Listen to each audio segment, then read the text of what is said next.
Alright lads, so today we got the announcement of a... Wait, hold on. No, it can't be. Is that...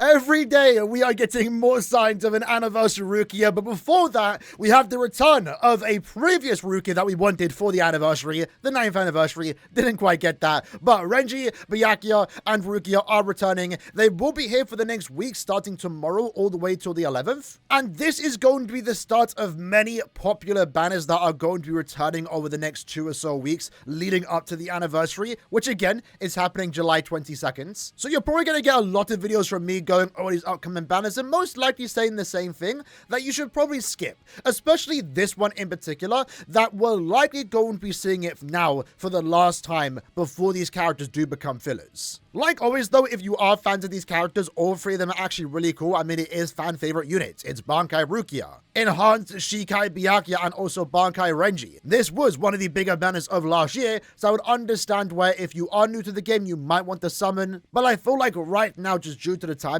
it might be better off waiting and summon for these characters when they become fillers. Because like I said, this should be the last time they do get an individual rerun. That isn't guaranteed, but based on what we have seen in the past, you know, the current swimsuit banner, for example, it features characters that released in November, specifically Christmas Isane and also Nemu. And this isn't the first banner to get this treatment where you become a filler after 7 or so months, even for end of month units. We made a video talking about that at the start of the year, saying that fillers are now getting better. And you know, even in some cases, we can get some bad fillers. You know, these bottom 3 did not need to be here. But we are more than ever, especially over the last 8 or so months, we've been seeing characters become fillers significantly faster, around 7+ months, even for end of month units. In a way, the only exception to that has been the special units. So in this case, end of year, Ichigo, Senjumaru, and Askin, we likely aren't going to see them as fillers until the end of year for 2025. At the earliest. Renji, Byakuya, and Rukia were also a special banner they released alongside the release of Core 3 of 1000 Year Blood War, and this was treated as a big banner. So while they weren't part of an anniversary or end of year celebration, in a way they are comparable to each other and likely are going to be treated as such. And with that in mind, I mean, it's still a few months away, but they are about to become a year old. They released in September last year. So we likely won't see these characters as fillers during the anniversary, but any 1000 Year Blood War banner that releases after the 10th anniversary, which at that point will likely be a bunch of Core 3 banners, Season 3 of 1000 Year Blood War, right? Any of those upcoming banners will then have a chance to feature Byakuya, Rukia, and also Renji. So with that in mind, I would recommend skip this banner. But at the same time, the characters are still good, and if you like them, then by all means go ahead. But remember, as always, any orb spent on this banner is less orb spent on the anniversary. Now, I guess in some way, the banner itself, you know, could be better, but the fillers aren't the worst. We have Ishin here. Rangiku's okay. She's a decent link, though, at the very least, for Techni characters. Kyuge is still pretty decent, and then you have some older characters, but, you know, these characters aren't super old, and definitely can have some usability. But in regards to the filler, overall as a package, it's an okay banner. I feel like you can skip it with ease. And at this point, just wait to get them later on when they become fillers. Especially as of right now, if we're talking about it from a meta standpoint, if you just want these characters because they're good for what their purpose is, they're all eventually going to get replaced. In this case, Renji hasn't been replaced just yet. He's still the go-to counter for a character like Orihime in Bray battles. However, at the same time, there is a character that is designed to counter Renji, that being an Askin, and we're also now potentially moving into a new Bray battle meta where every future character is going to have Persistence Breaker, a skill that Mila Rose introduced a few months ago. So wherever this upcoming Bray battle character is going to be, which we are going to get for part 2 of the anniversary,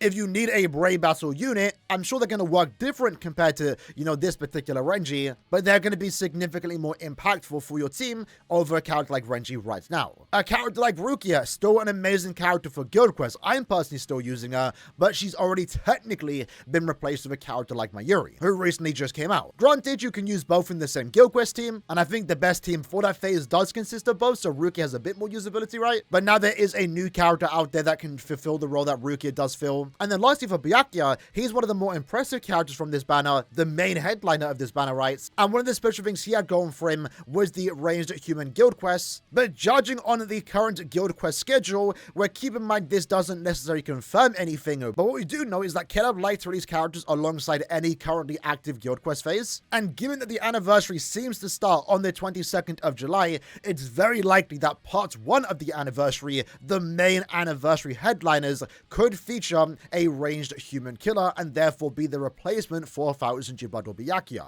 And I think, to be fair, this one is also likely, given the fact that ranged human Guild Quest doesn't have access to many characters. It quite frankly is Byakuya or no one. So once more, from a meta standpoint, ignoring the fact that the characters are likely going to be really good and cool, if Caleb wants to sell units more, they're likely going to have killers where there's not much competition for the sake of Guild Quests. And that's why, for example, we're also likely going to see a ranged Aranka killer, because that phase pretty much has banned Bieta, and the community overall is kind of sick of using her. Can't really say the same thing for Byakuya. I know a lot of us are fine using Byakuya, but again, this Guild Quest phase needs new characters, and we're likely going to see that during the anniversary. So with that in mind, if you are summoning for specifically Byakuya for the context of Guild Quests, you maybe are better off just waiting less than 20 days at this point for that potential replacement. Again, not guaranteed, but if we don't get that potential ranged human killer, it likely will come in due time, and by the time Byakuya next returns, it might be with new 1000G Blood characters, maybe core 3 units that you're currently saving for. But yeah, overall, I think Byakuya, Rukia, and Renji are still overall solid characters. Definitely good characters to have, but given that we are so close to the anniversary, I feel like maybe it's better right now just to skip, save for part 1 and part 2 of the anniversary, and also that banner that we did talk about that was leaked, that will likely happen for end of month August, and maybe just get these characters later on. But if you are summoning, good luck on the banner. Again, the main 4 characters here is Byakuya, Renji, Rukia, and also Ishin. Ishin's still an amazing character. Can never praise this character enough. I use them all the time, especially in Limit Breaker content. Rangiku is a kind of a character that we don't use all too much, but she has the unique soul trait of being a 40% strong attack damage when at full stamina.